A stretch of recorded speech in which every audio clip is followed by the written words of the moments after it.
Welcome.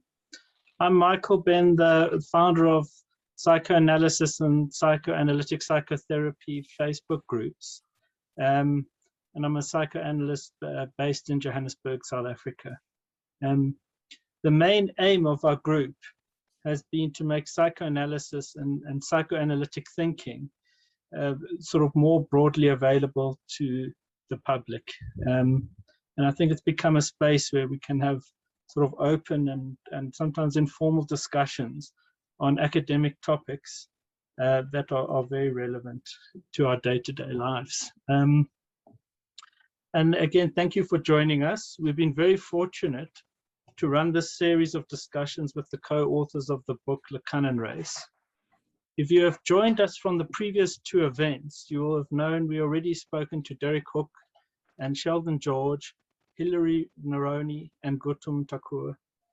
And it's been a process which we have already touched on so many important topics within the discussion of race, and I've really had the opportunity to deepen our understanding.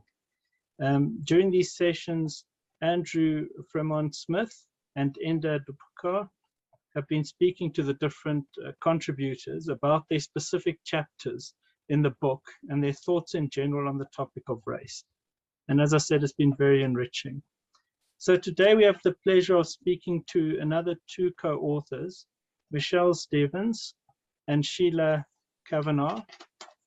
I'm just going to do a brief introduction to them, and then I'm going to pass on to Enda. So Sheila is a Canadian academic playwright and author. She is a professor of sociology at New York University and is best known for her work in trans, gender, and sexuality, with a focus on queer, cultural, and psychoanalytic theories. She has written many articles on the topic of gender and sexuality and has been the editor and co-editor on several books. Sheila is co-editing a special issue of Psychoanalysis, Culture and Society on the psychoanalysis of Bracha, and is also completing her third book titled Bracha and Jacques Lacan. Sheila has published two books of her own, Sexing the Teacher, School Sex Scandals and Queer Pedagogies, and Queering Bathrooms, Gender, Sexuality and the Hygienic Imagination, which has also been performed as a play. And it's lovely to have you. Thank you. Michelle is a professor and a practicing psychoanalyst and author. She teaches English and Latino and Caribbean studies and is the founding executive director of the Institute for the Study of Global Racial Justice at Rutgers University. Michelle is the author of Skin Acts, Race, Psychoanalysis, and the Black Male Performer. She has 3 co-edited collections. Michelle has also written Black Empire, the Masculine Global Imaginary of Caribbean Intellectuals in the United States.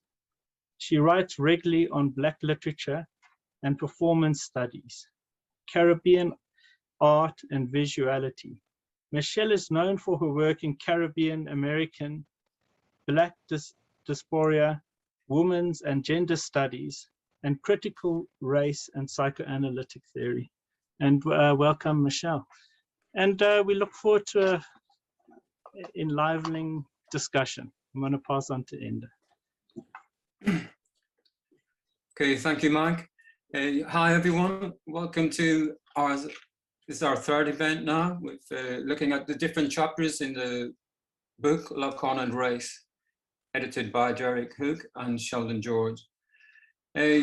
Tonight, we have 2 of the authors, Sheila Cavanagh and Michelle Stephens, who have both written some fantastically intriguing essays. We're going to start with Sheila's tonight. So Sheila's chapter is entitled Race, Perversion, and Jouissance in a Portrait of Jason. And this essay takes a very, very timely look, a return look actually, at Shirley Clarke's 1967 underground film, Portrait of Jason. And I actually watched the film just yesterday, and it's a beautiful, fantastic performance film almost. There's just one actor in it, which is Jason Holiday, and he gives a fantastic performance right through the film. The film hasn't been without some controversy, and regarding it was a white woman who directed the film, and the idea was that maybe her direction of the film imposed a certain race imbalance upon the subject. Yeah? So again, I think Sheila will talk a little bit about that, why we need to actually really look at this film again, especially through the Lacanian lens and the Lacanian understanding of jouissance and of fantasy, and specifically the fantasy of the Lacanian pervert. So it's important to note that the Lacanian pervert is something very different than what we normally think about a pervert. So Lacan will think about that in terms of the structure, and especially the relationship to enjoyment that the subject of perversion has. So the essay, I feel it's a very important reassessment of the film's racialized and sexualized drama, and shows how looking at race and sexuality as matters of enjoyment rather than as a problem of knowledge, that this allows for new readings and actually hidden liberationary potential that Jason possesses in his discourse. That I think Sheila does a great job in allowing some of this liberationary potential to emerge.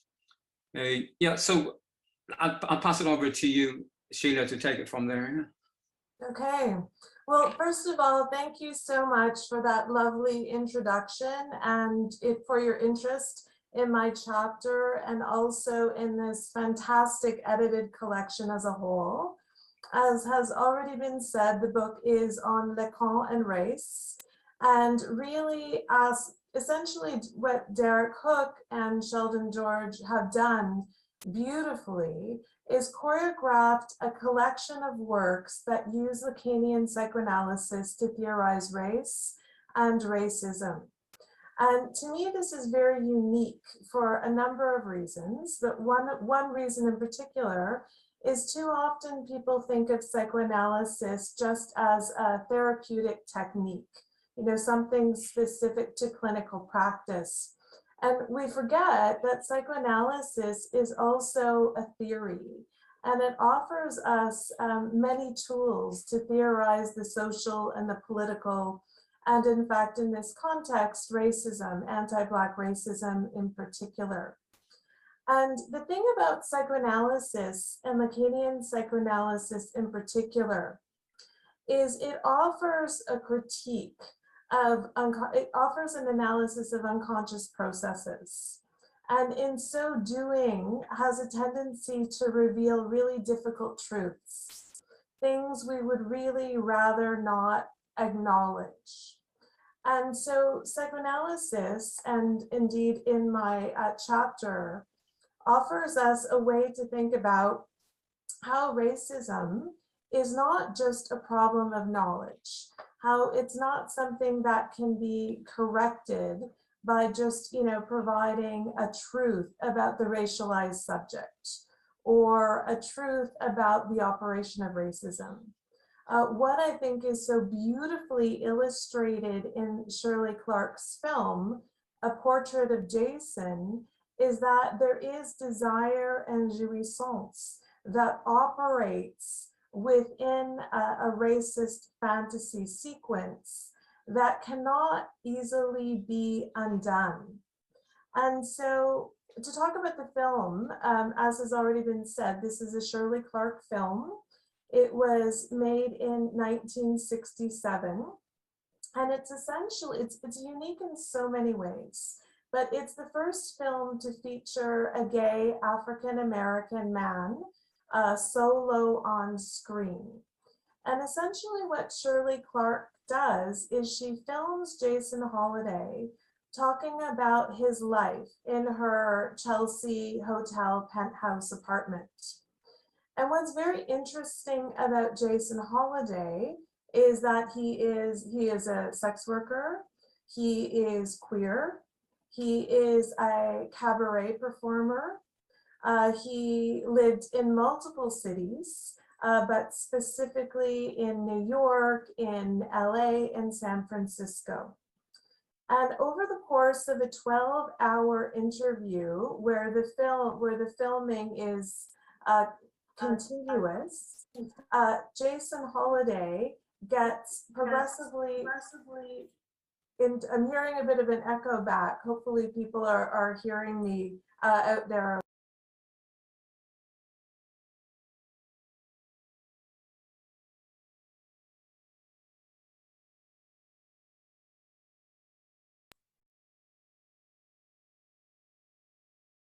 Can people hear me okay now? Okay, great. You know, one of the things that happens in Portrait of Jason is he kind of appears and then he disappears on screen. And I had this really strange deja vu, uncanny moment of, you know, being there, being heard, being not heard, being not there. But anyway, so Jason Holiday talks about his life and essentially the racism that he is subject to, specifically by older white women who he works for as a domestic. And, you know, but what is really even more interesting about this film, apart from the specifics of Jason Holiday's life, is that he is a con artist and actively lying and telling stories about his life. So he will dramatize a racist incident and the audience will empathize, and then he'll laugh. And then he'll say, oh, that didn't happen. That's not true. And then he'll tell another story. He'll pull us in. And then we'll discover later on that he was playing with us. And in essence, what I think Jason is doing is playing creatively and critically with the audience and filmmakers' desire to know a truth about who he is, to know something about what it means to be a racialized gay Black man. He's playing with our desire to know. And in so doing, he is revealing a series of fantasies that underlies what we imagine to be true about his life, and in essence tries to provoke our rage, our uncertainty, our own sort of desire structure as relating to, let's say, anti-racism. And so I thought, how can we make sense of this unique discourse, this unique way in which Jason is playing with the filmmaker, lying, but also revealing a greater set of truths about what it means to be racialized through a series of lies, through a series of fictions. And then it occurred to me that one of the things that Jason is doing is operating within what Jacques Lacan would call the discourse of the pervert. Now, I am not saying that Jason Holiday is a pervert clinically. Rather, I suggest in the chapter that his discourse and his performance is that of a perverse structure as theorized by Lacan. And so within Lacanian psychoanalysis, there are three psychic structures. There's the neurotic, the psychotic, and the perverse structure. Now, the vast majority of us are neurotic in Lacanian clinical terms, which means that for us, there's a separation between the law and desire. But what's unique about the perverse structure is that there is alienation, there is castration, but there's no separation from the other. That is the capital O, other. And so the law does not work as to triangulate the desire of the other in the way it does for someone who operates within the neurotic structure. And so for those who are perverts in a clinical sense, there's a way in which they're continually subject to the desire and the tyranny of the other. And so rather than calling upon the law to intercede, or to try and discipline or correct anti-Black racism in this context, the perverse solution is to enjoy racism, to mock it, to turn it into a joke that it is, and to underscore the way in which racism is very much about fantasy, desire, and jouissance, as opposed to a problem of knowledge. And I think Jason Holliday does this really effectively because he plays linguistically with the truth.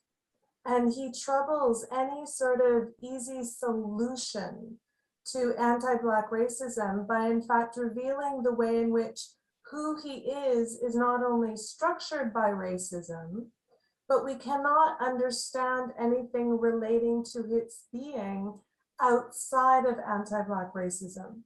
And so the perverse performative response, at least in my reading of the film, A Portrait of Jason, gives us insight into the way in which we can be passionately attached to the things that hurt us, including racism, including sexism, including homophobia, and lots of other oppressive structures. So I'll stop here, and if there are more questions.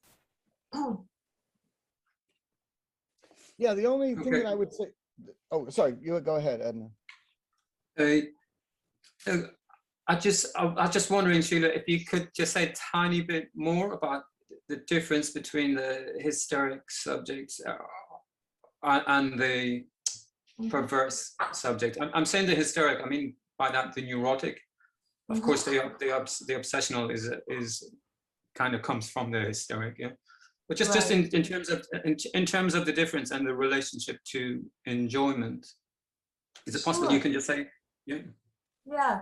Okay. So one way to think about neuroses or the neurotic structure within the Lacanian framework is to understand that the main defense is that of negation.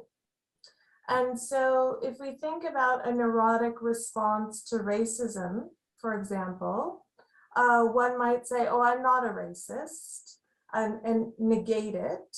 One might appeal to the law, because the law of the father, the paternal structure, the paternal metaphor is operative for the neurotic, might call upon the law or an affirmative action or an anti-racist policy to intervene to correct or counter racism. And so there is a really sincere belief that through education, through knowledge, through the law, we can address social justice. And this is the approach that I think most critical race theorists adopt, and it's an important approach and one I would not want to be without. But it's not the only approach. It's not the only response to anti-Black racism. The perverse response is characterized not by negation, but by disavowal, by a complicated structure of knowing and not knowing at the same time. There's more of a willingness to play with indeterminacy, and there is a lack of separation for the pervert between the law and the desire of the other. The desire of the other, which can be oppressive and devastating, is unbarred and is in fact, operates like the law.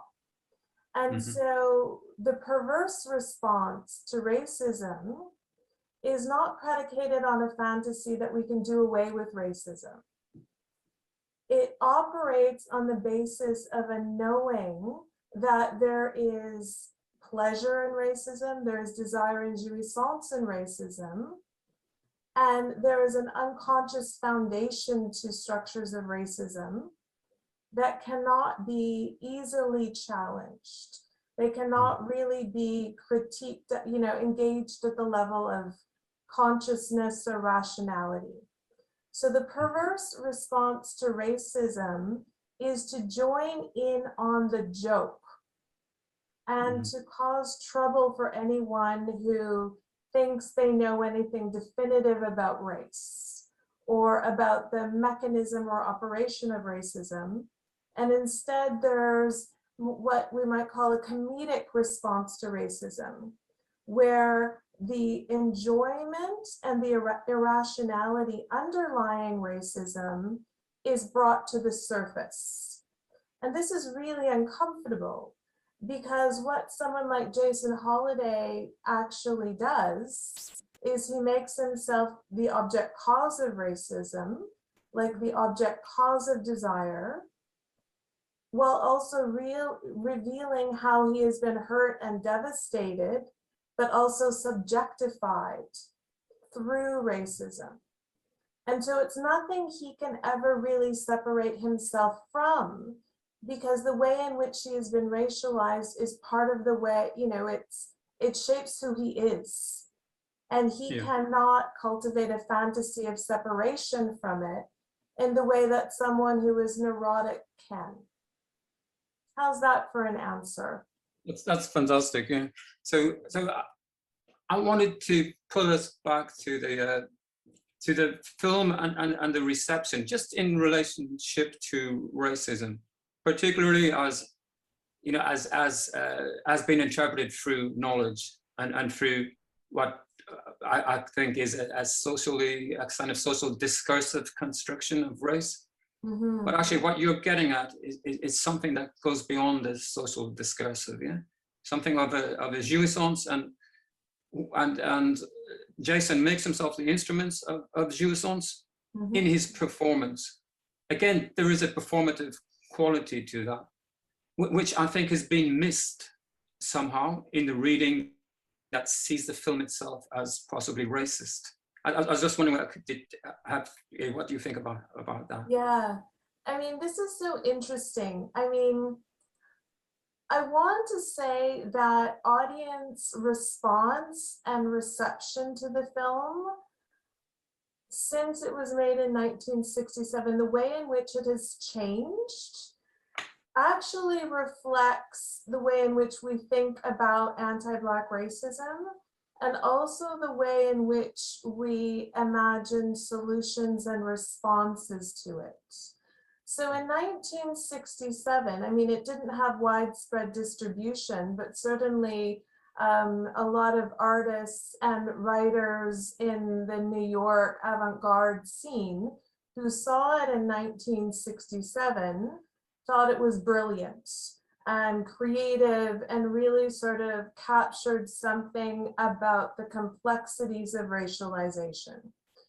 Certainly some people thought that Jason Holiday was used instrumentally by Shirley Clarke in the making of the film. Jason Holiday himself, the person, denied he was used and insists that he was, you know, an active participant in the production and that he was in control of his image the whole time. Later in the 1990s, I apologize, I don't have the exact year, but Portrait of Jason was shown at an LGBTQ film festival, particularly featuring artists of color. And the film was booed, I think within the first 10-15 minutes of his showing, and was actually stopped mid-screening because the audience was so upset about the film. They saw Jason Holiday as you know, being a victim or a dupe, and displaying, you know, some really horrific racializing images, which he does do. And then later, the film was branded as racist. And then it circulated again, and I saw it in, I think it was 2013. And I remember seeing it at the IFC Center in the West Village.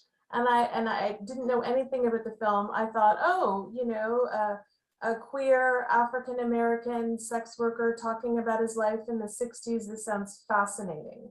And then I saw it, and then I realized there, at least in my view, there's something more sophisticated going on here that demands a psychoanalytic reading, something that demands that we engage with the psychic life of anti-Black racism in a way that I certainly hadn't thought through before. Right. Oh, sorry. Go, Andrew. Because in the film, there's it. You know, he does. Oh, I have a little. I fell the other day. Excuse me.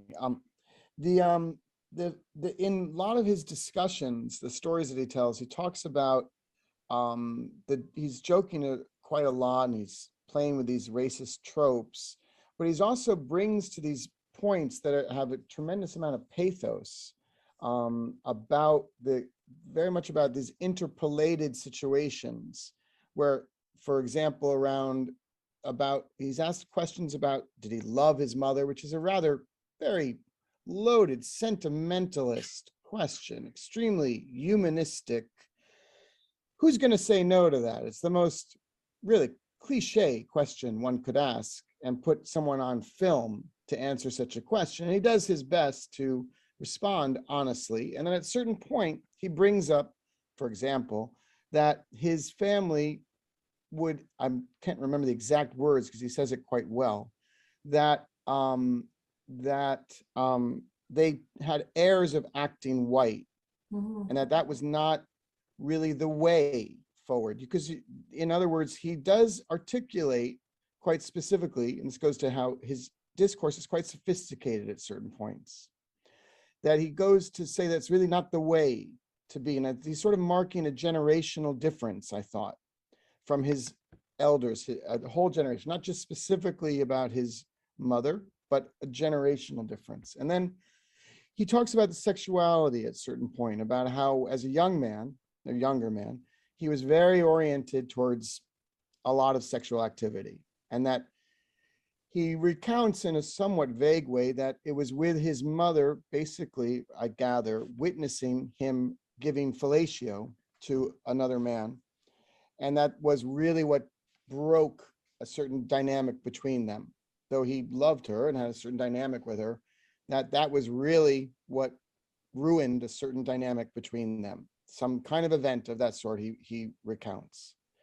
And portrays it as a very typically conservative tendency of that generation of heterosexual women, that once a homosexual action of men was known to be the case, would break their bond violently.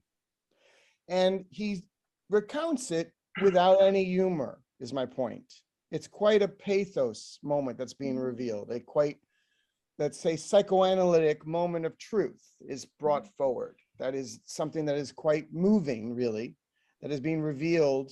That is, now I bring that up because it's emphasized so much of this kind of jouissance, humorous activity, but I think there's other moments, notes that are being brought forward in this discourse, in this film, that I think we would be remit to not note that he is indeed moving in this quite ecstatic level most of the time.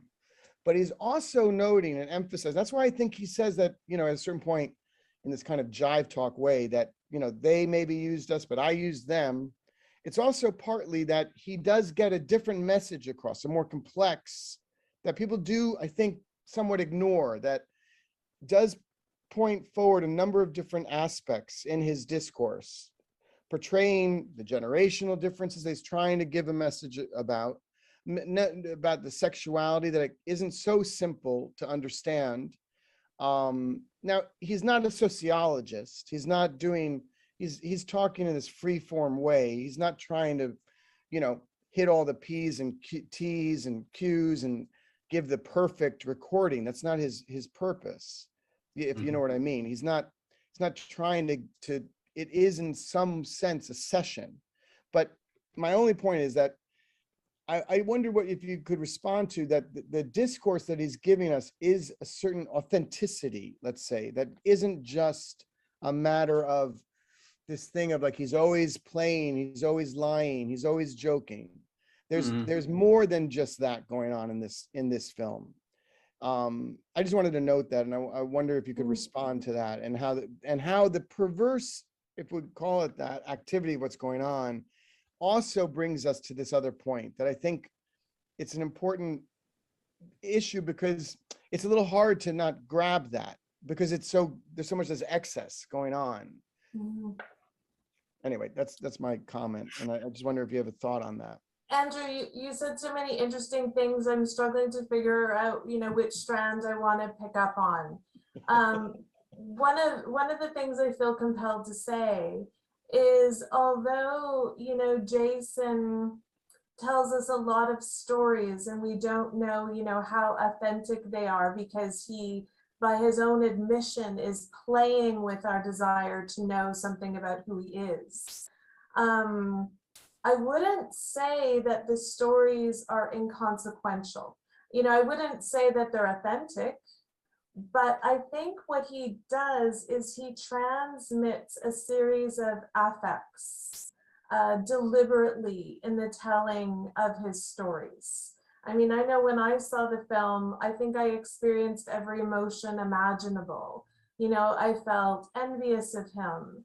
I felt anger at him. I felt compassion and love toward him. So I think that there's something in the negotiation of affect there that is being transmitted between, audience and performer. With respect to sexuality, and his sexuality in particular, again, I think this is interesting on so many levels. One of the things I think he does is showcase the way in which racism is sexuated.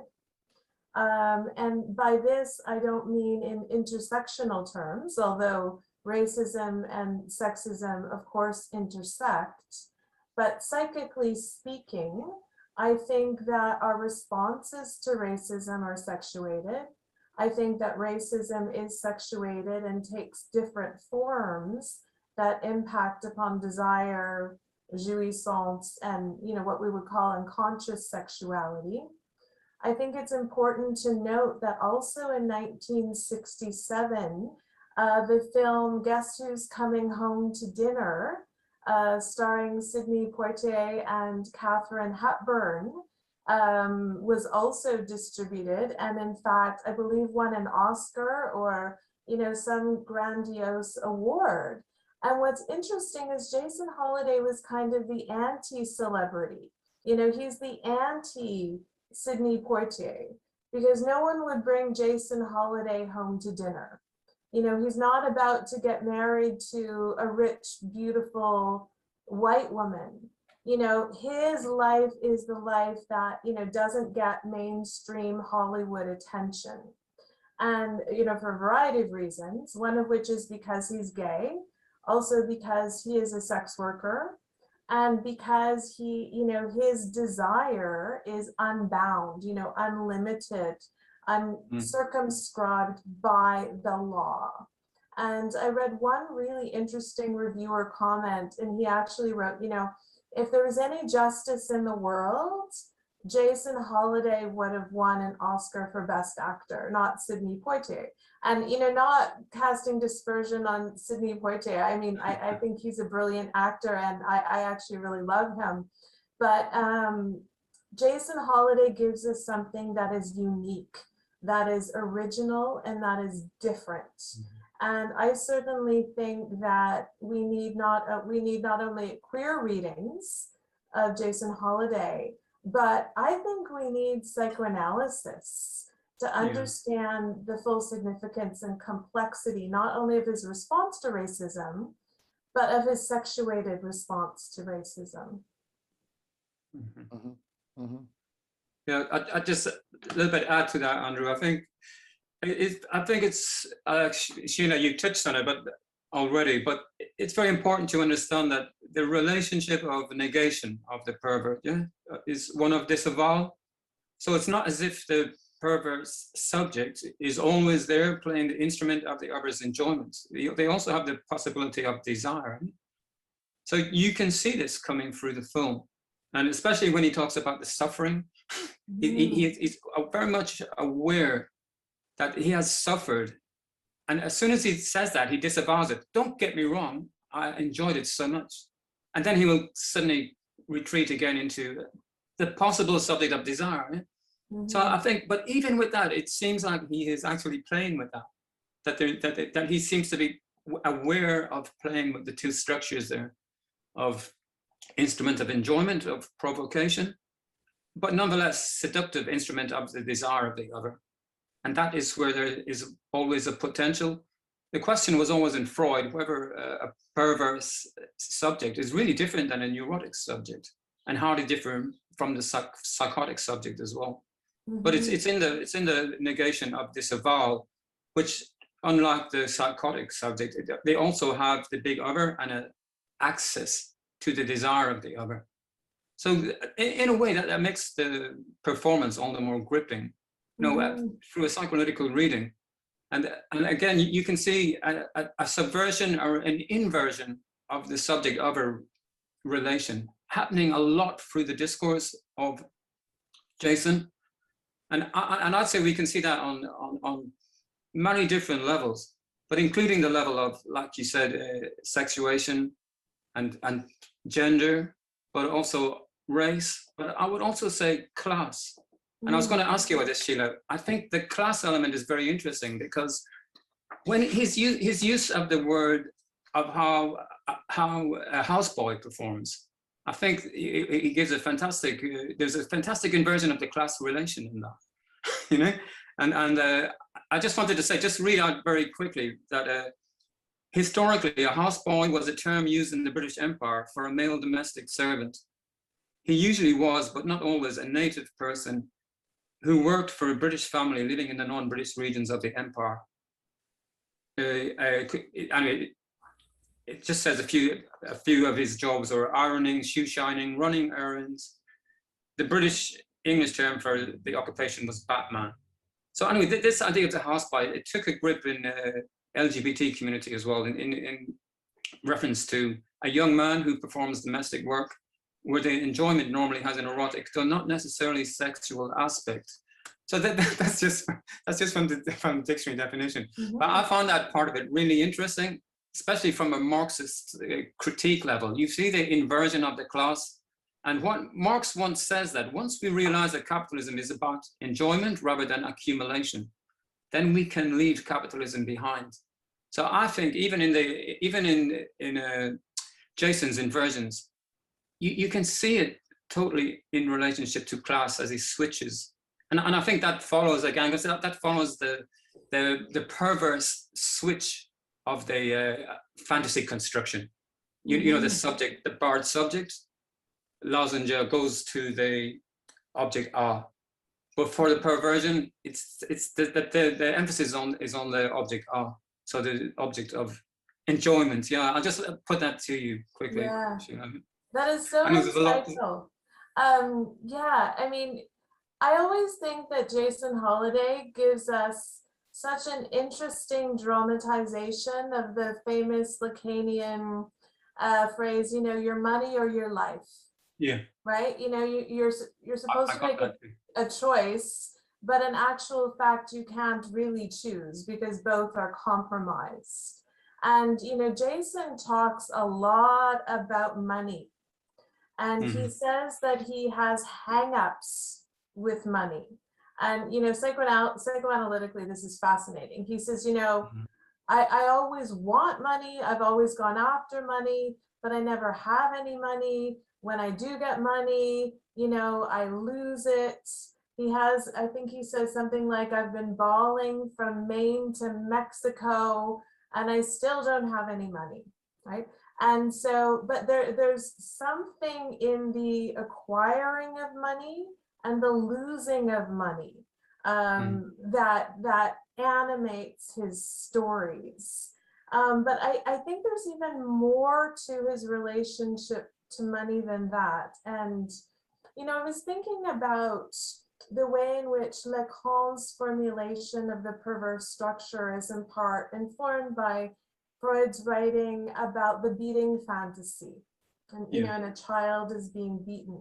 And one of the things Freud says about the various stages and iterations of the beating fantasy is that the agent of the beating and the subject of the beating change places.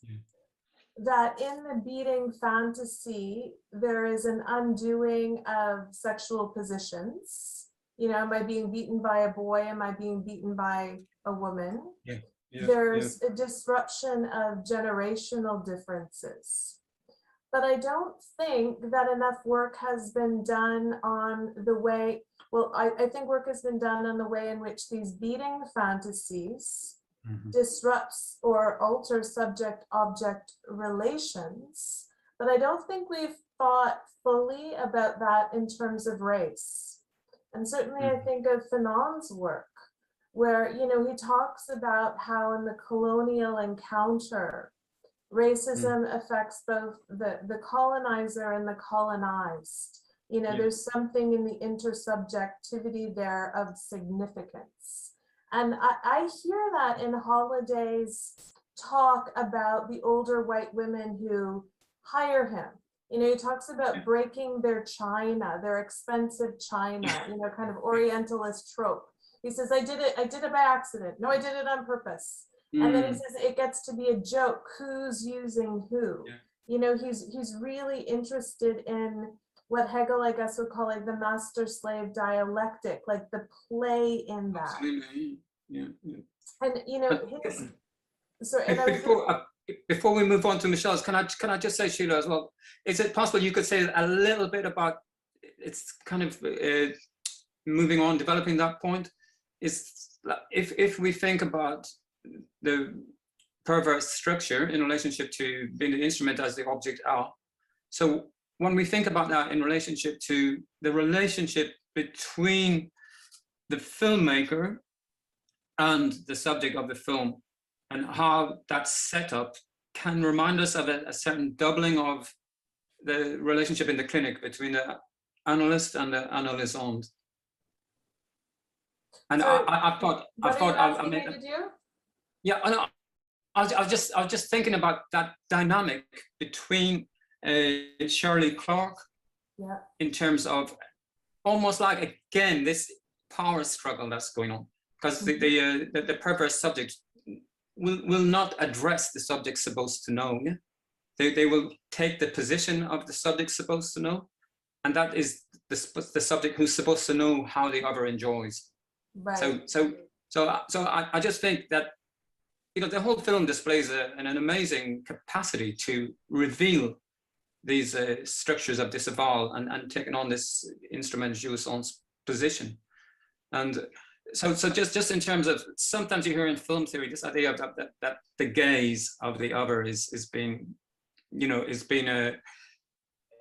put upon the object.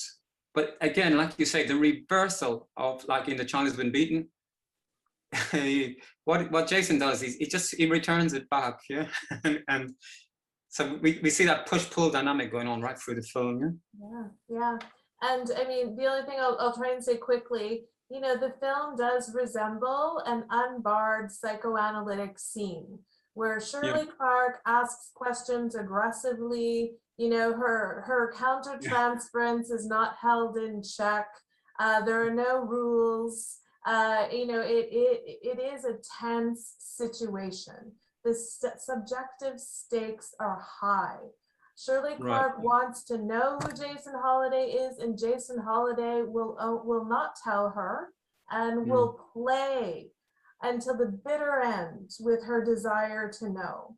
But then at the very end of the film, I think, you know, Shirley Clarke does, in my reading, a very Lacanian thing. She says, that's it. It's over. Cut. No more. You know, she actually scans his discourse, and then he relaxes, and then he gets the end, the beautiful end that he wants. And, you know, he says in an interview later, he loved the film. He said, for once in my life, I did something. I was there, I was together, and I created this thing, you know, that was a portrait of his life. And, you know, I think that ironically, given given the no holds bar on the production, I think it accomplishes something really important for Holiday, and I think also for Clark and her lover Carl Lee, who is also, you know, in that Chelsea hotel apartment that night. In a sense, love enters the equation. Love enters the drama. Love enters the scene of the other.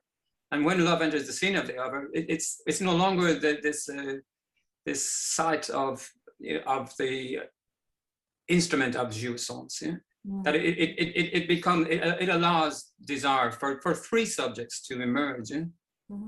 Although I'm not sure I would call it love, because I think the Lacanian, I mean, you can, I mean, there are different readings, of course. I think the Lacanian notion of love is about similitude. Sure, giving what one does not have, but also it's a bit presumptuous. But I kind of think there was more living space for all three of them when they came to terms with the impasse between the three of them, and that there was no truth about racism to be learned, no, you know, final truth to be known about the person of Jason Holiday. We sort of emerge with, I guess, what Derek Cook and Sheldon George would call an ethics of the real, the capital R real. Whereas we have to engage with an impasse, we have to engage with uncertainty, we have to engage with and accept a certain irreconcilability relating to the social link, and that of course involves racism. And that idea of lack, that you're no longer in this you know, idea of the possibility of complete jouissance that's driving you. But you're acknowledging lack. So maybe lack is a better way to think. That. Yeah, lack. Listen, guys, I'm sorry to interrupt, but I think we do need to move to speaking with Michelle. Okay, anyway, I think that's a good place to finish. Thank you so much. You're really welcome. Thank you. We're going to get back to this. We should do another because there's so much to talk about here. Really. All right, shall we move on to Michelle? Yeah, I think it would be good. Okay, I'll give a quick introduction to Michelle's essay. It's a very, very short one. So in her essay entitled Skin, Fleshy Matters and Fantasies of Race, Lacan's Myth of the Lamella, Michelle utilizes a maybe not so well-known notion of Lacan, the mythical lamella, to show how sites of corporeality, which are often hidden by the emphasis on the signifier by Lacanians, but that these sites of corporeality do indeed appear in Lacan.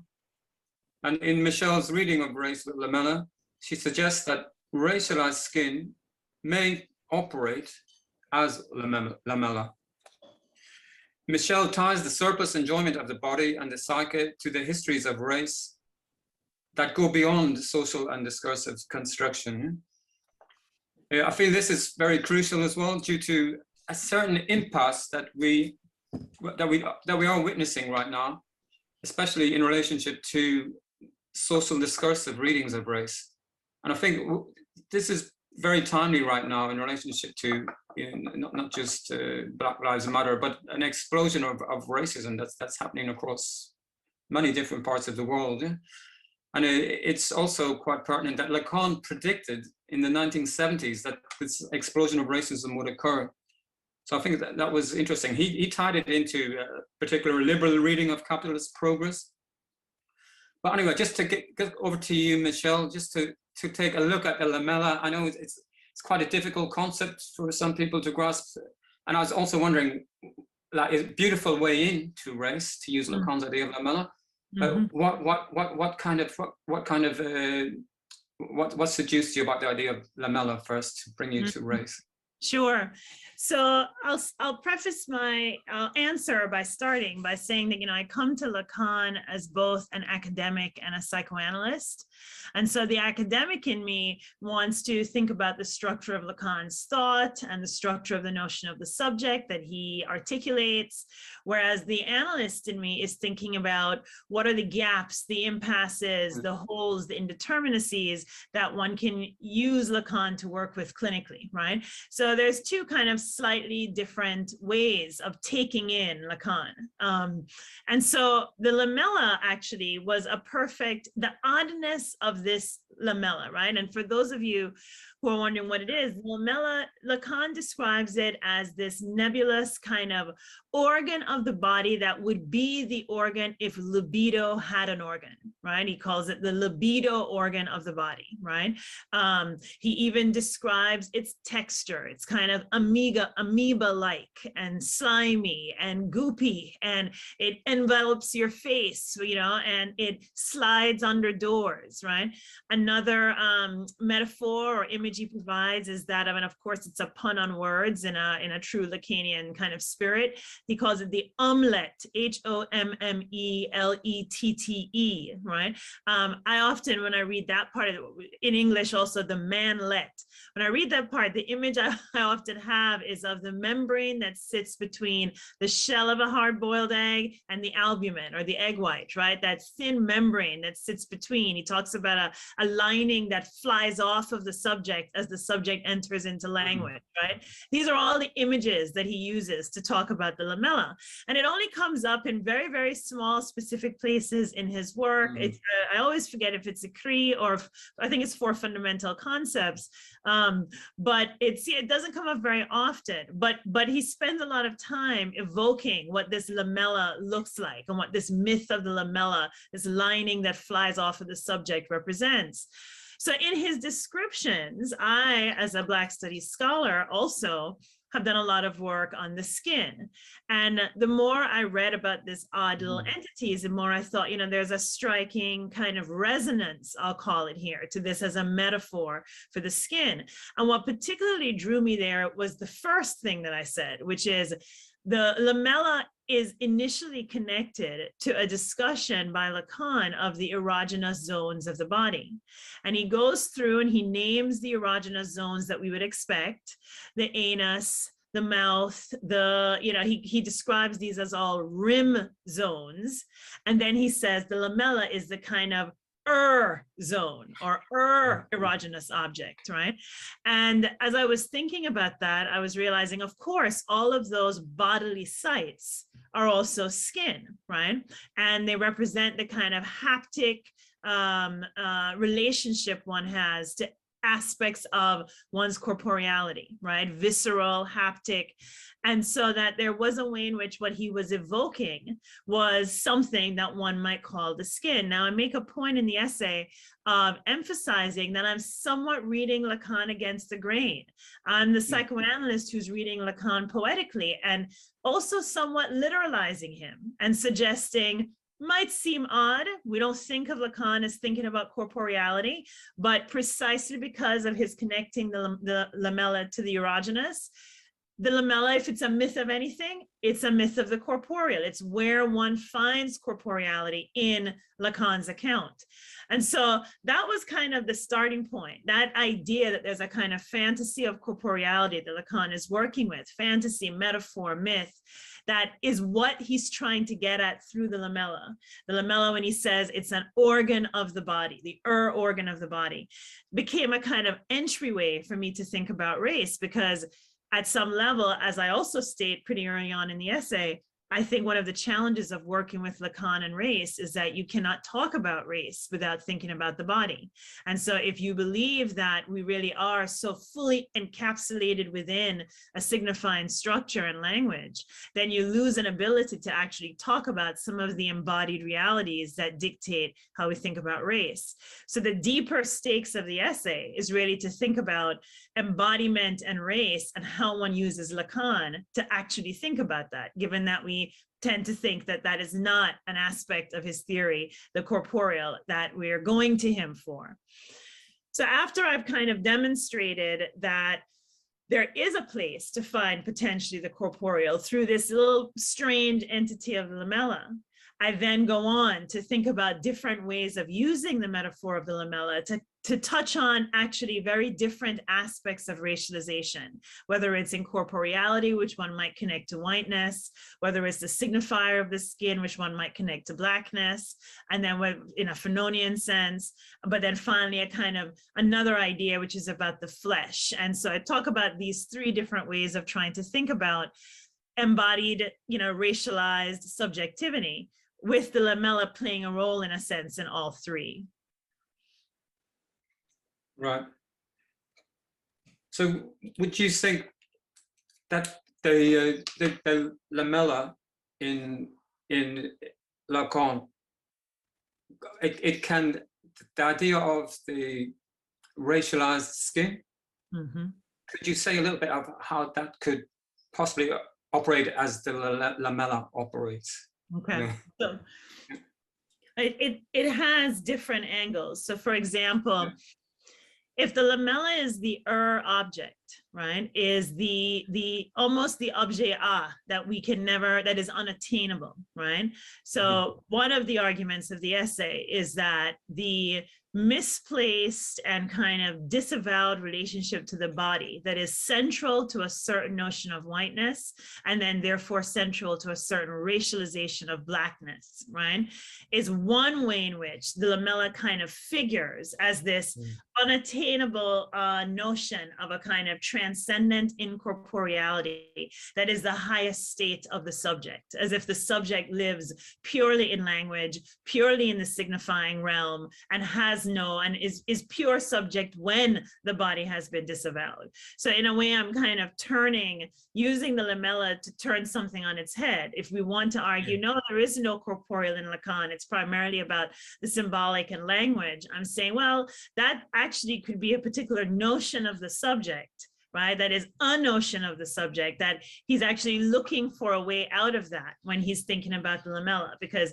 that notion of the subject is actually at the heart of certain processes of racialization. Everything about the body gets displaced onto the others, small o others, right? But the subject becomes a subject that is fully subject when they're incorporeal. So that's one example of how I think the lamella functions as a kind of racial signifier in the space of the objet a, right? The more common example that we're used to, which captures more of the uncanny elements of the lamella, so moving away from the lamella as object, and instead some of his images of the lamella as this slimy substance that both envelops your face, but yet you also desire it, you dread it and you desire it. Elements of that feel like how Fanon talks about blackness. So this is now how the signifier, the epidermal signifier functions, right? That Fanon experiences blackness. It's very much as a signifier. It's something that is not initially organically an aspect of his experience as a body in the world from a phenomenological sense, and instead falls on him like a mantle, right? He calls it a mantle that drops on him. And it's a symbolic, it's made of, it's of the symbolic order. It's historicity, it's language, it's imagery, right? It's got imaginary dimensions. And so the lamella, the part of it that is this uncanny return to an experience of the body that feels like it's coming to you from the outside, that epidermalized kind of experience, which has its own kind of dreadful feelings, is the way the lamella functions in its kind of signifying capacities for the Black subject.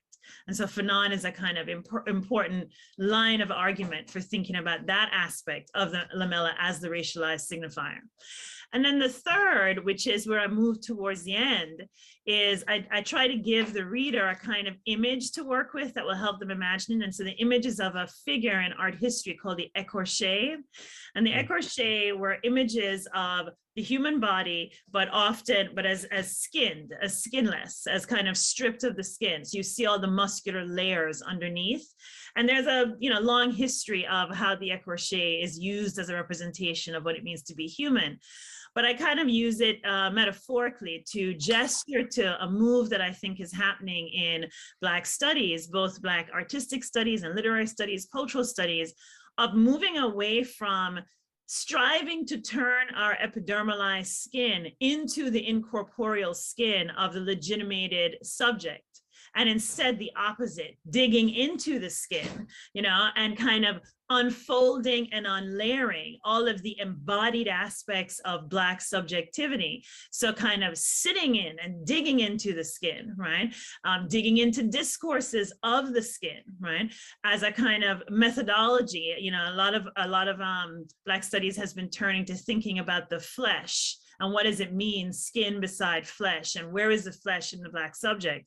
So some of those moves I've described as an attempt to visualize, to create a new set of signifiers to introduce into, bring into discourse something that is more disruptive of either of the other versions of the lamella / skin. One where we are incorporeal subjects without skin, or fully burdened and cloaked by our epidermal covering with no room for any subjectivity outside of that. Right.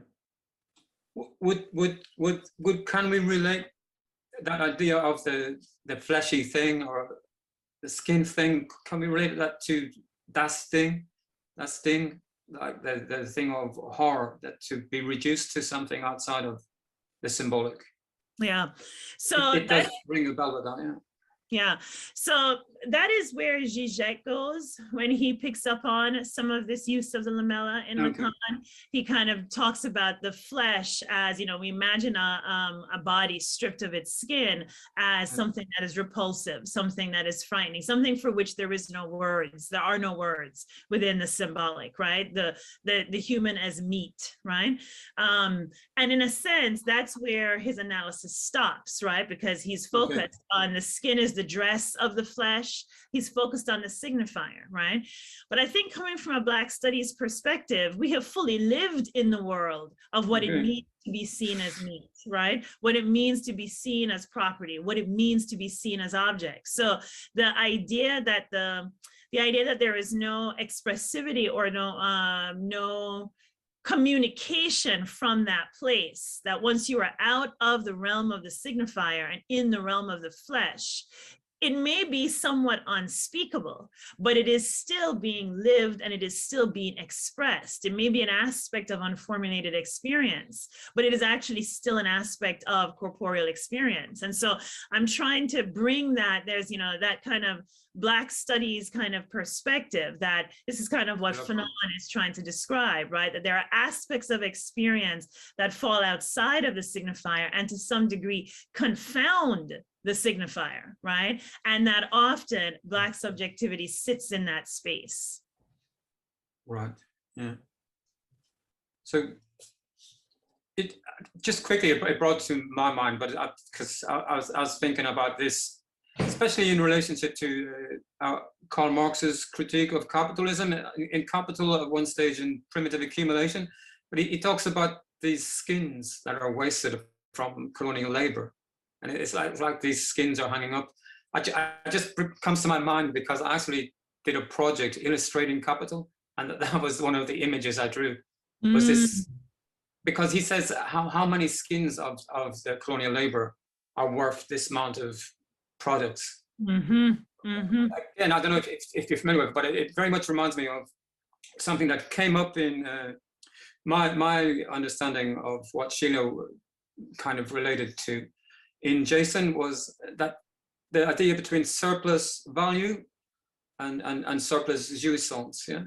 So surplus jouissance is an idea that capitalism and its exploitation, including its colonialism and imperialism, that there is a structure beyond just pure kind of discursive subjectivity and exploitation, and maybe that other structuring, which is to do with the real.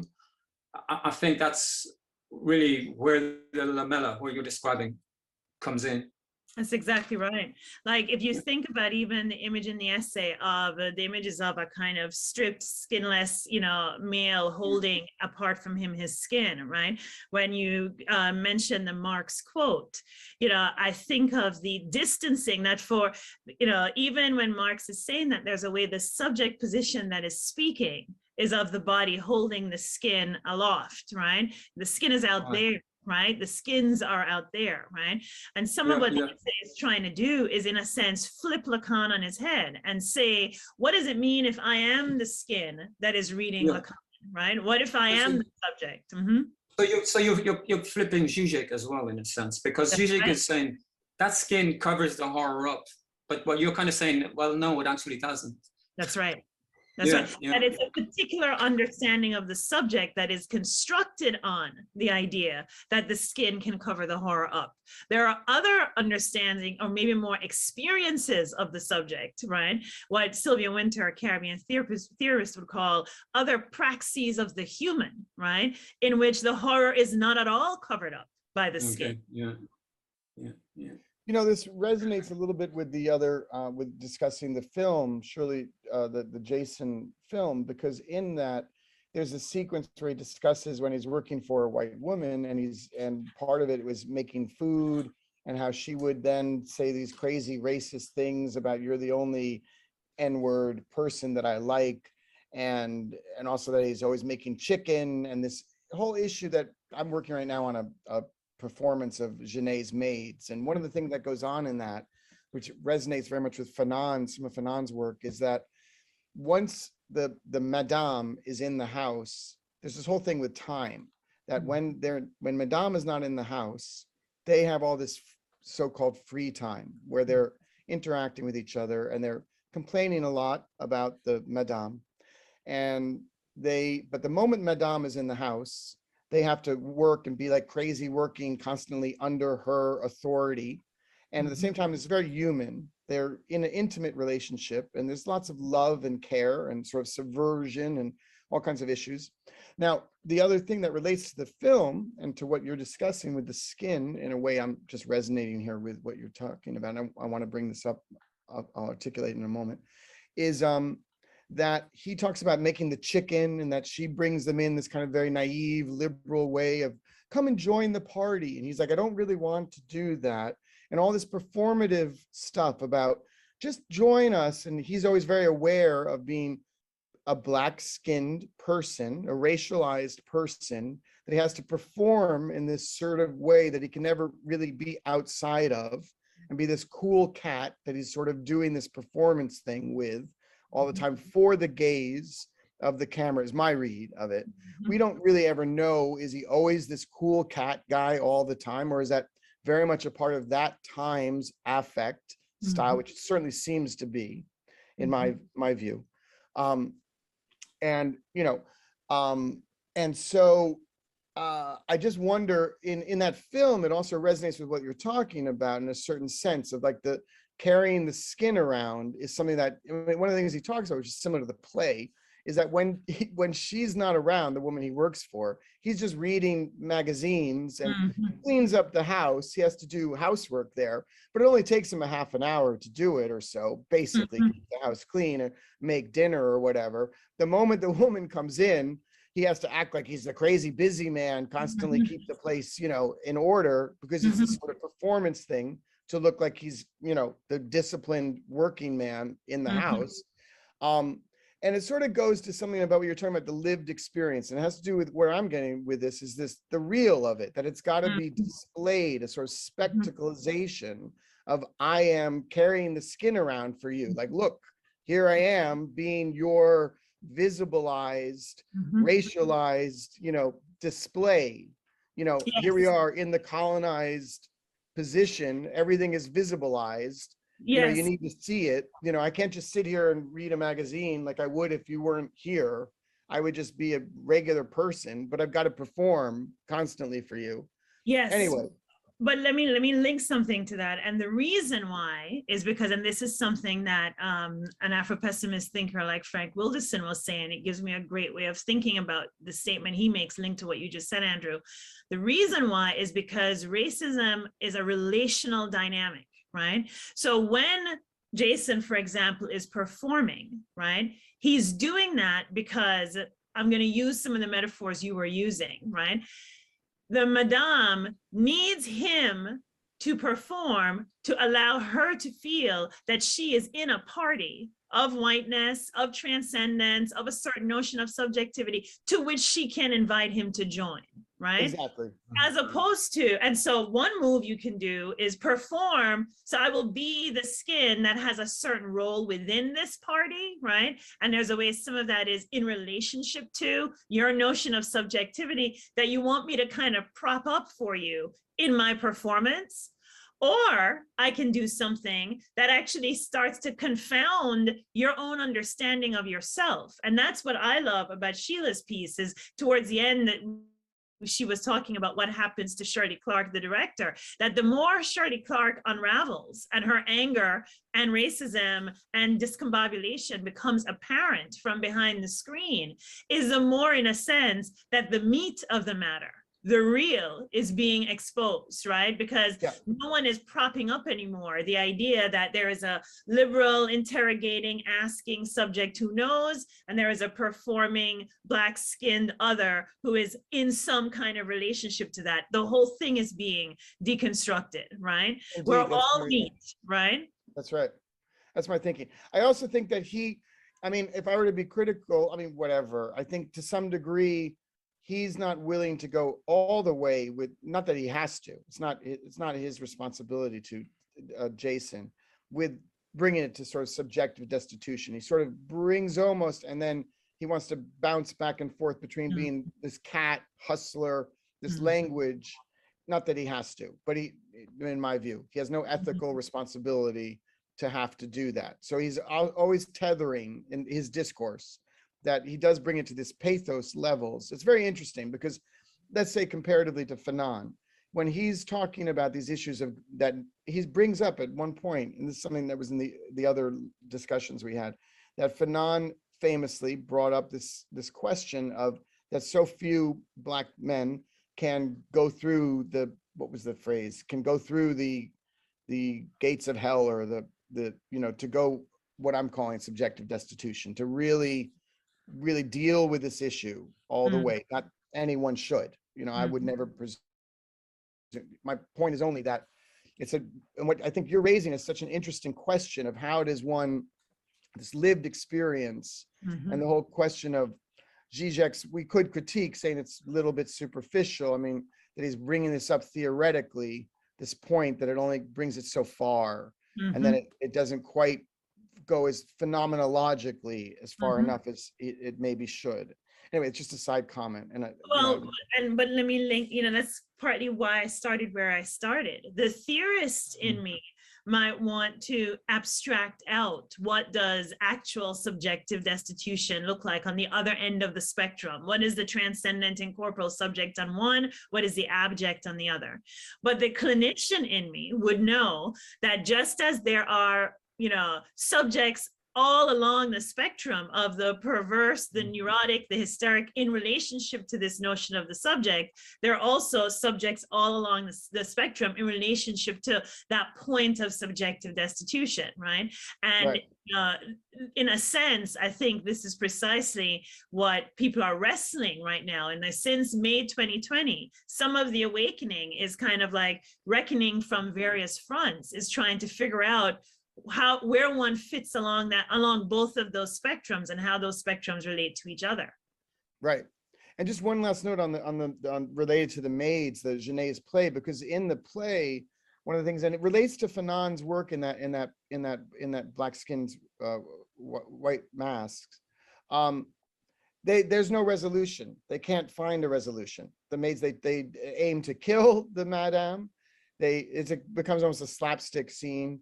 And it ends in a kind of poetic, surreal imagery of dreaming of being happy, the sisters, the maids. But there's no way to resolve the class antagonism and the way in which they are really non-zones of, they're in a non-zone being thing. They cannot access any way beyond this terrible dialectic that continually puts them under. But it's really quite fascinating how you're bringing up the way in which you're addressing the role of always, you know, having to hold the skin, as you put it, the mellow. My question though about it is how you distinguish, and you brought it up in the beginning, the way in which it's nonetheless a myth, right? It's not really an embodied body, the lamella. So how you maintain that distinction theoretically is where I found myself sometimes wrestling with in reading the essay. Yeah. Because, I mean, I think it comes back to, no psychoanalyst thinks, at least I don't think, that the Oedipus complex necessarily sits there and exists, right? It is a construct that because in a sense, a good analyst never knows, right? It's not the subject who knows, right? And so at some level, they're all myths, right? But they're myths that have some kind of tether to something empirical, we could say, that emerges in the clinical context, right? And so if we're willing to play with all the other constructs that we know are also constructs, they're also what Sylvia Wynter calls sociogenic. They are created by us out of discourse. Then why can't we think about this particular odd little entity as a place where Lacan is trying to figure out something else that isn't as quite mapped out in the rest of his schemas of the subject, right? Yeah.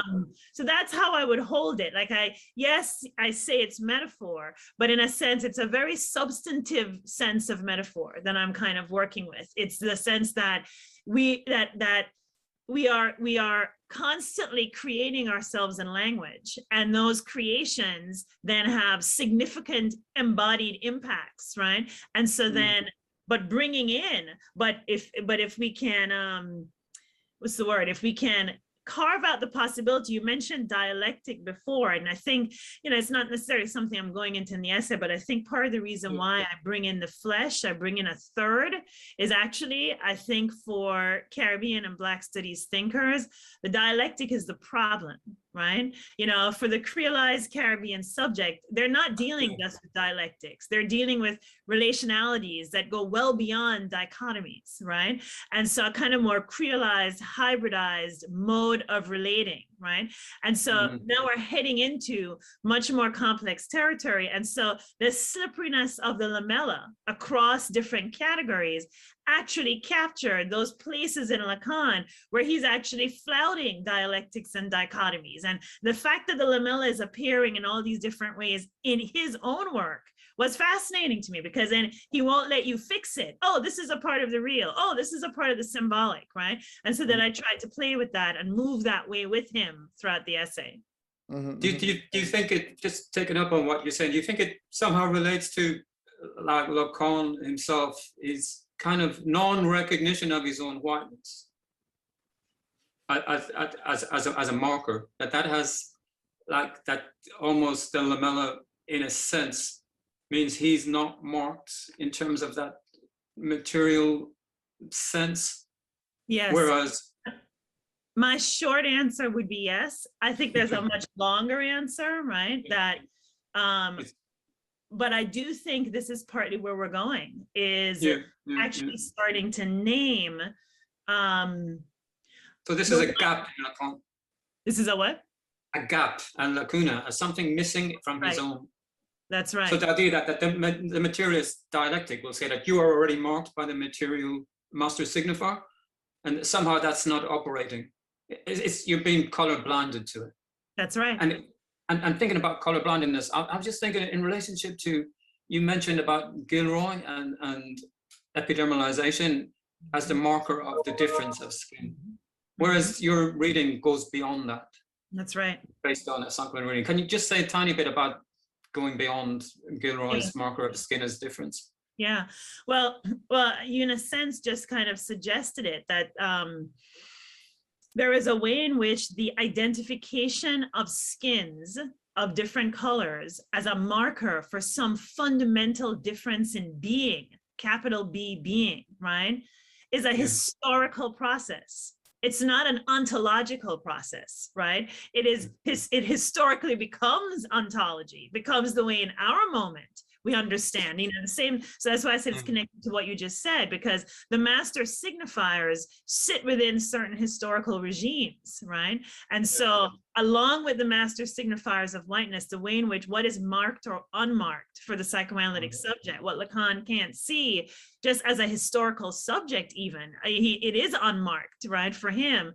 links in a sense to also an inability to recognize that difference difference as a marker for splits in being is also a construction that has a history and has a historicity, right? And it's not the only way, it's not just the given of discursive life, right? And again, I think that is something that we're brushing up against more now. And in the essay, I try to defamiliarize difference a little bit by talking about the desire for difference, that we are desiring difference, right? Not that it just exists as a fact of life, you know? Yeah, I totally understand. So that it's not some kind of, it's not some kind of ontological sort of thing. It's constructed through desire. That's right. Yeah. Okay, fantastic. Anyway, that's a beautiful, brilliant essay, and thank you so much for it. Thank you so much for coming here as well and giving this little introduction. I think we have some questions. Are you going to read out the questions, Andrew? Shall I?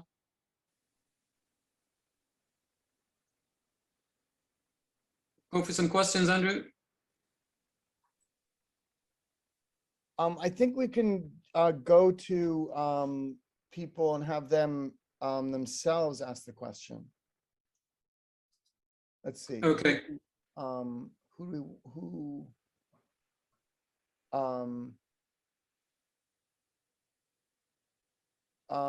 me see. I'm sorry. I'm just looking at the list here.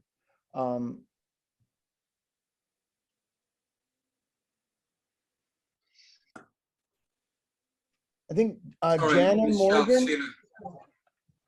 Jana Morgan, do you have a question? Is there, Jana Morgan, I think you have a question for. I do. I don't know if I have a question. I do. It does remind me a lot of the skin ego, and also I wonder how race can be used defensively, almost as a second skin, where an identity is more adopted based on the I don't know, you put it so well, but the relationality of racism, and in some ways that's then adopted as a defense of second skin. I don't know if I'm making that much sense, but that's sort of my question. Yeah. To Michelle. Yeah. You know, one could argue that shame, right? The kind of, you know, let's say white shame that say, you know, comes up in like a book, White Fragility or something like that. One could argue that that is some kind of psychic recognition, or not even recognition, because that sounds too cognitive, experience of this, of whiteness as a second skin, right? That suddenly one gets a kind of a separate view on oneself as one is seen as a white person by someone else, right? I feel like many of the encounters in Claudia Rankine's work, Citizen, those microaggression moments, the ones that capture a kind of sudden freeze or awkwardness where both the white subject and the black subject in the encounter are kind of like caught, right?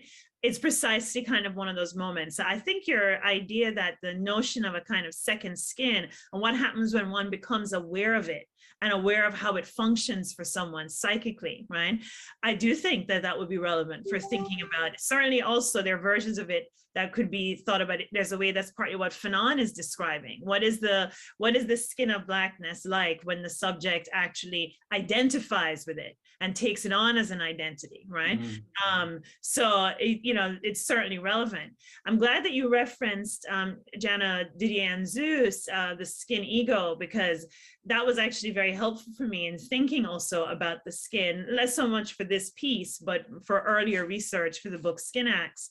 And, you know, I think the one way where I'm pushing this is instead of, because epidermalization is not something that Didier-Zeus talks about. So it's trying to put this into the right words, instead of calling out why is it that a French thinker like Didier Anzou or a French thinker like Jacques Lacan cannot think about, black skin, right? I'm not calling that out. It's more a colleague of mine, D. Matthews, calls it calling in, asking the question about what is it that reveals analytically about the structure of that discourse, right? And so some of what, Enda, you were saying about the what is unmarked, right? That is where I feel we are now, is starting to name what is unmarked and believe that there are other discourses that can help us name what is unmarked, right? That there is some way in which Jason Holiday in his performance is naming something that has been unmarked. Thank you so much. Yeah, thank you. Thank you for the question. It's a really good question. Yeah. So, Mike, I think you have a question. Yeah, thank you. I've got a question for both of you. I'm going to start with Sheila, and it's I'm not sure if it's a bit of a controversial question. So I was sort of a bit reticent actually asking it, but it's around the idea of the perversion of the use of a racialized subject. And I was thinking in terms of in South Africa, we've just gone through a period of probably 10 years in terms of political history, where we had a president who stole lots of money. There was like this thing of state capture. And one of the things was the use of I suppose through apartheid, but the use of being racialized and almost used in a perverse way, sort of to justify some of the acts in terms of referencing back to being sort of a victim of apartheid.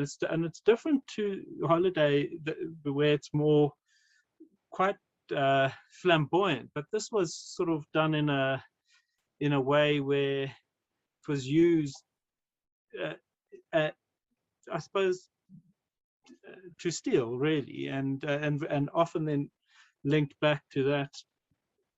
I'm not as well acquainted with Lacan as Enda and Andrew, but I had that link when I read what you're talking about, that how sometimes being a victim of racism can actually then be used as an identity to almost to manipulate, to achieve other things. So that's just I was wondering what your thoughts are on that. Sure. I mean, it's a very interesting question. Thanks so much. And I just want to begin by saying I cannot speak eloquently about the political scene in South Africa. So take what I'm saying with a big grain of salt. The first thing that I would say, though, is the use of race, or, using the way in which one has been racialized to, appropriate funds, or to, act in some way where you're accumulating resources in a self-interested way. That sounds to me more like a neurotic strategy.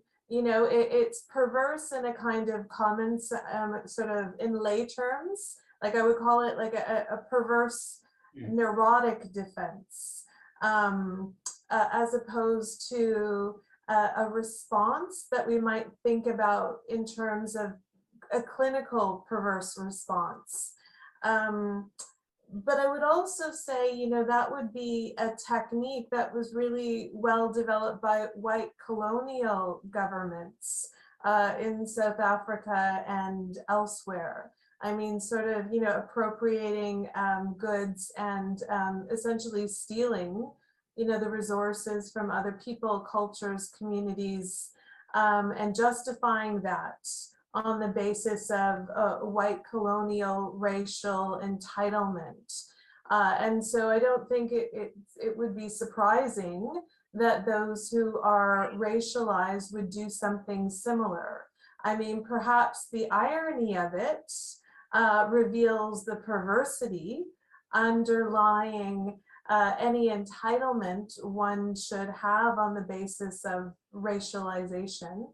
But I would call that I would call that more of a neurotic response. But that would just be my, really sort of superficial take. I think what you were suggesting toward the end of your question and comment is about a kind of, defensive embracing of one's racialized position. I think this gets more complicated, and Michelle is just so articulate and, astute. I would be really interested in Michelle's thoughts here too. But, when one has been racialized, it becomes a pretty significant part of your identity, of who you are, how you understand yourself in relation to others.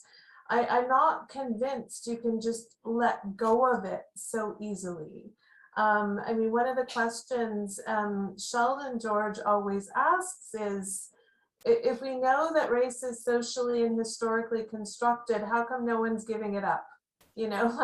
Why, and those of us who are of white European heritage like myself, how willing or able am I to give up whiteness, and really what would that mean?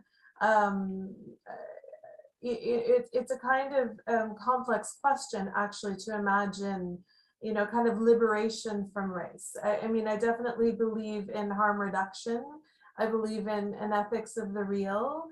I believe in, understanding and being honest about the operation of racism and trying to counter it the best we can. But I'm not sure there is an outside or a pure space of being for anyone, regardless of how they're positioned in racializing dynamics. I'd really like to hear Michelle's take on that as well. But I'm sorry, Sheila, I'm just going to say that just before Michelle, just going to say, based on what you were saying, Sheila, is that it kind of brings to mind this idea of color blindness again. But I'm saying color blindness not from a really good position. The idea that you hear people saying, "Oh, well, I don't see that you're black. It doesn't bother me. I don't see that you're black. Oh, what's you know what I mean? I can't see it. I'm colorblind." But that, especially, from a white subject saying this to a person who they are actually racializing themselves, it's just a total cop out of a position that has a racist assumption in itself, I think. Yeah. Sorry, I just wanted to say that, but anyway, but Michelle, yeah. Yeah, I think what Sheila, you thought you had to say about kind of the issue itself, just how structures of racialization will impact multiple subjects. And so it isn't, strange for you to hear that would happen we certainly have seen versions of, tyranny or exploitation or whatever move across different kind of racialized leaders, right?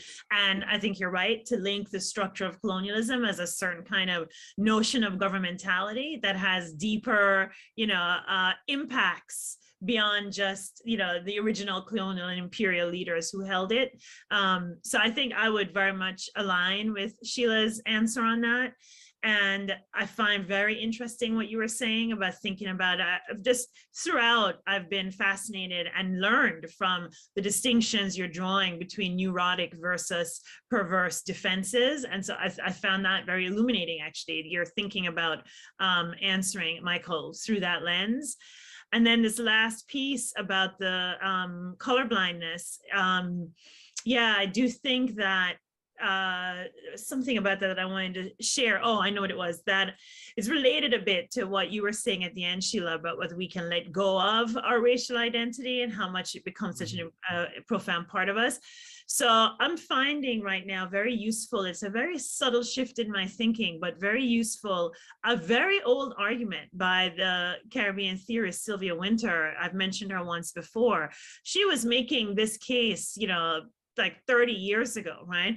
But a very specific argument about historicizing our basic notion of the human, right?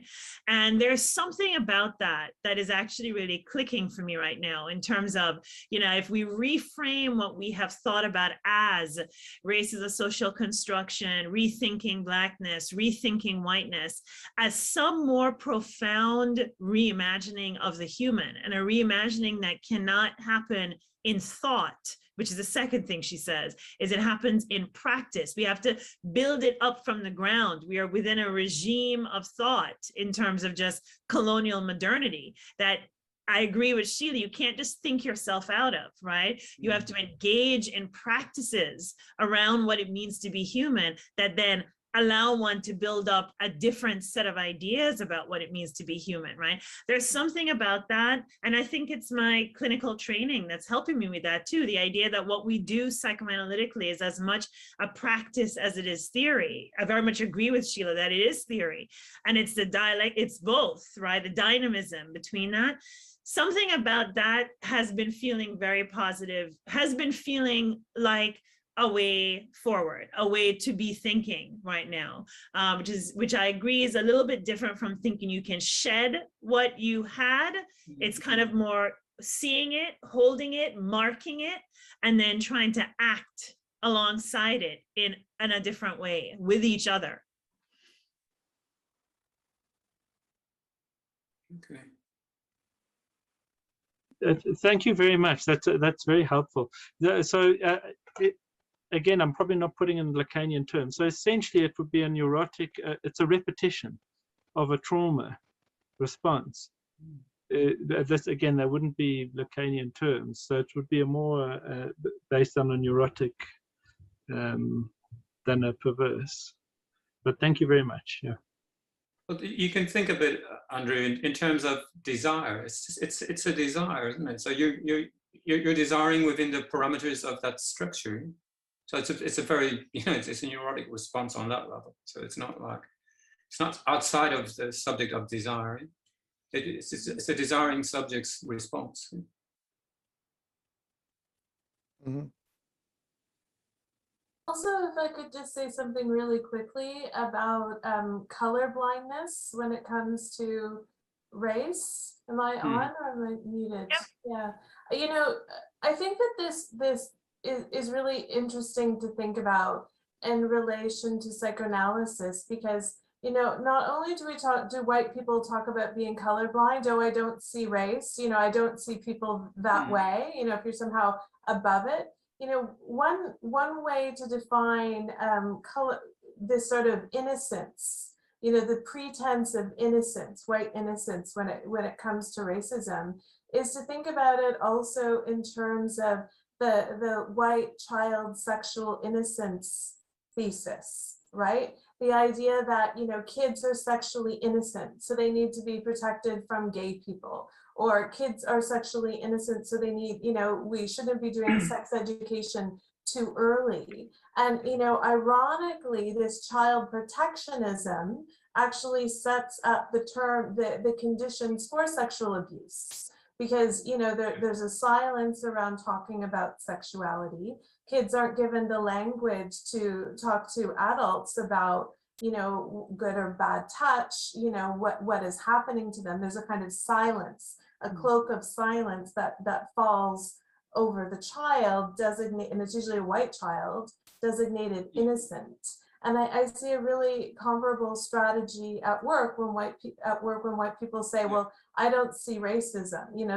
They're assuming a level of innocence that allows racism to flourish in some ways, and then introducing a silence in relation to it. So, I would call that a perverse strategy used by neurotics, frankly. Precisely. I was thinking, because Freud himself, he introduces the idea that the child has, is perverse. So the idea that it's disavowal, isn't it? So there is this structure of, of negation, of perversion being used by a neurotic subject. Yeah. So totally, I agree completely with you that with that analysis, it's a kind of a perverse disavowal in itself, but one that is being manipulated by a neurotic subject in order that they can go on desiring in their particular mode. Yeah? So I think that idea that you're speaking of now, that Freud's idea of polymorphous perverse structure of the child, that even that idea, we really still haven't come to terms with that in many ways, and that's what allows that disavowal to continue. and be used precisely in the way you described. So. I wanted to raise, I wonder if it is at all productive is to raise a question. Dwayne Roussel, who's a theorist, is in a recent discussion brought up a question in regards to what he's describing as liberal fundamentalism. And what he's describing, and he brings up this, he contrasts a Muslim point of view that would insist that, if I can describe this, that to give it an example, that 2 + 2 = 4, whereas in liberalism, we would, the love thy neighbor approach would agree that one can have the opinion that 2 + 2 = 5, might be wrong, but we will still accept you in the community, and we will have this tolerance of acceptance. That's the general idea. But he argues that that cannot be agreed to. You can still be, in the community, but we have to reach a common term. That is to say, as people of the book, there has to be a point upon which we come to a common agreement, that it starts with Adam and it starts with a certain point, a common point. It can't be that the liberal perspective, the fundamentalist liberalism, would agree to this love thy neighbor around this sort of fetishization of difference. And I'm wondering whether this is at all productive. What he's arguing is that it presents a somewhat of an impasse around fetishizing difference.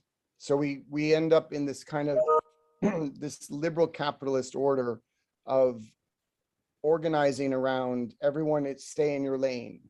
This kind of, we reproduce the stay in your lane thing. And I feel as if the kind of discourse that Sheldon George and this new Lacanian approach to race and racism is starting to, as you were mentioning, Michelle, is starting to open up a new way of thinking about race and racism that, and in the dialogue that Julie Resch and Dwayne Roussel opens, that it goes beyond this love thy neighbor thing, and it opens up to the nightmare of the other. That means that in encountering the other, it also means that you don't just accept this point of, oh, you have a different point of view, that you say 2 + 2 = 5. So, okay, that doesn't make sense to me. So I'm going to agree that we're going to love each other under this Western tolerance idea. We're going to be different and we're going to agree to disagree. But what he's arguing is that we have to go beyond that and sort of wrestle a bit further to come to some kind of new common term. That would be the new idealism, so to speak. I just reproduce in a rather maybe brusque way the argument. And I'm wondering if that is in any way useful in this new direction of thinking about how psychoanalysis can be helpful in how we're dealing with race and racism. I just put that out there as something to think about. I don't know. I mean, so what I was thinking about, because of the phrase love thy neighbor that you used, as much as I was disagreeing with Zizek earlier, I've always found his discussion, his kind of interpreting Lacan through this notion of love thy neighbor, that really that becomes a kind of cover for, in a sense, wanting what the neighbor has, hating the neighbor, all other kinds of things about the neighbor.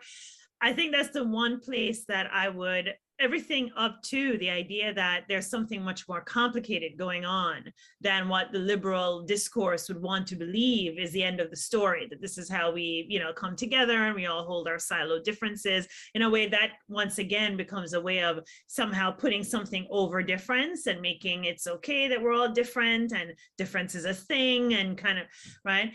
I think my movement would not be in the direction of an alternative idealization. I think my movement is in the opposite direction of a kind of undoing of, you know, or a unraveling of all the things that are in Love Thy Neighbor, all the desires, all the defenses, all, right? So unraveling that and somehow kind of sitting together in the stew of what has that actually all been about, right? That it hasn't all been about what the liberal discourse would like to say it's all been about. So it's not so much that that was a thing and we're now over it and we need to move on to another idealization. It's more like we have to undo it a bit, you know? And this takes us back a little bit to Fanon's idea of the zone. So that there's an undoing, yeah? And it's important that the undoing, that you can, to use Zizek's language, to tarry with the negative for a while, because I think as soon as you try to positivize difference again in some other idealized way, you know, you're just making a right further back again, yeah, because you're repeating, like as we say, if the perverse structure, for example, if they take on the inverse role of the master slave, they're still trapped in the discourse, in the dialogue. So it's like I think it's a fascinating question, but I think, you know, in terms of, again, it comes down to when we finished with talking with Sheila, I think we touched upon lack at the end. So I do think it comes down to whether you can have a group that can identify around lack. I think Sheldon was speaking about that. I think somebody else in the book does as well. But I think rather than, and that's the way you can potentially avoid another idealization, which will involve what Freud understood as the narcissism of petty differences, and the whole jalouissance, the jalouissance will kick in again. But I don't know if you had any thoughts on that in terms of a group that was not based on a positive identification of an attribute. I think that this has come up with Derek and with, I think, I can't remember, some Sheldon as well. But anyway, that you could form a group without this problematic of the ego ideal if you did not identify on the basis of a positive attribute, but somehow you could identify on the basis of our mutual lacking, our mutual idea that there is no jouissance of the group identification. Yeah, I really like that. And I think it's worth tarrying with the negative, so to speak. I also just want to, getting back to what Michelle was saying, and I think you're absolutely right. And I personally always get really worried, you know, when my neighbor claims to love me, or, you know, wants to do something for me, or wants to, you know, extend some kind of hospitality. I get really, really nervous and think, you know, how are they imagining me? What are they implicating me in? You know, like what sort of image of the neighborhood or the building are they in fact cultivating? I find it quite terrifying. But, you know, one way I think to respond to what Edna, you were saying is a kind of ethics of lack, or even an ethics of an impasse, is to think about this in relation to Lacan's writing on the non-existent sexual relation, right? You know, he says that men and women really don't relate, because what we are relating to in the other is something in excess or beyond the other as such.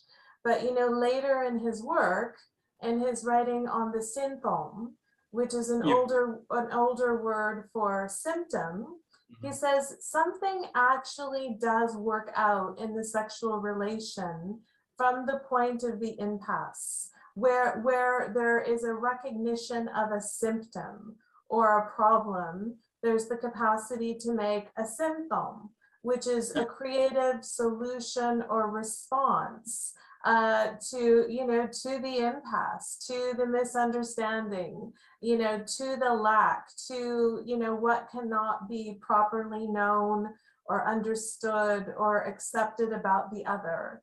And, you know, I think of that as a kind of ethics of the real. And, you know, I think we just need to sort of accept that there is no cohesion. You know, there is no formula, there is no, you know, imagined community really. And, you know, just sort of accept a level of unknowability.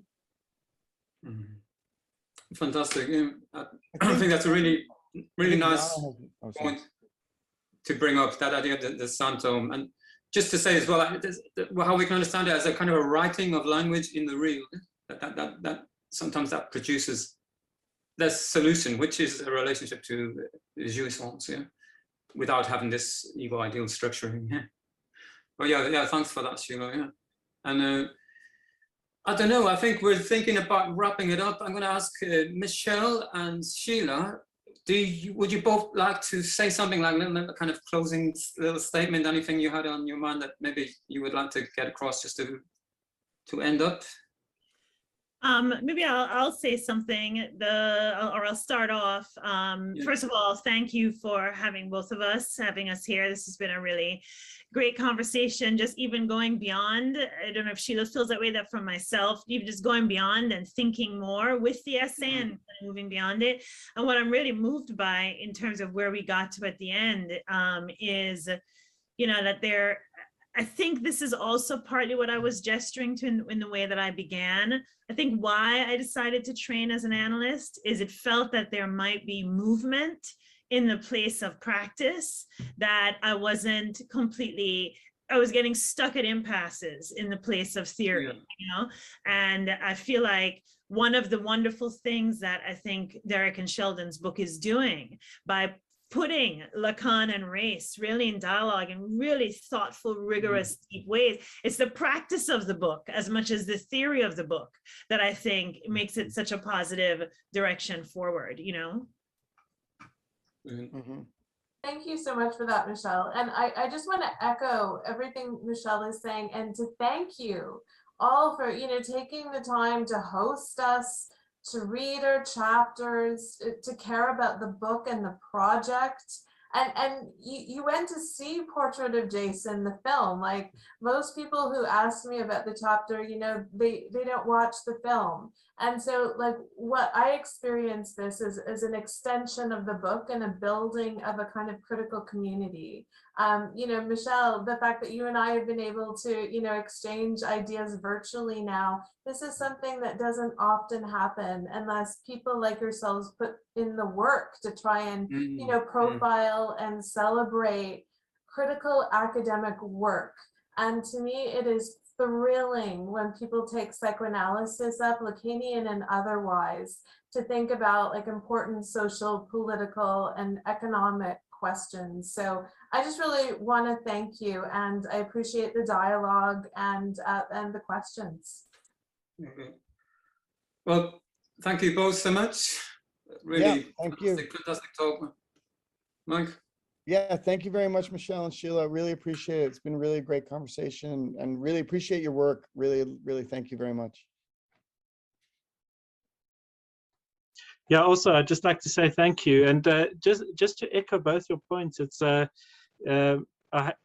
mean, I have found that reading the book and the chapters, there's been one can feel the process in terms of my clinical work, you know, and starting to see how these ideas sort of start to sort of trickle in my mind, which has been amazing. So it's really been very enriching and a wonderful conversation. And I shared the link to the film on the group, so it might be that there'll still be more conversation and dialogue about it, and then I'll tag you in. But thank you very much. It's been a wonderful discussion.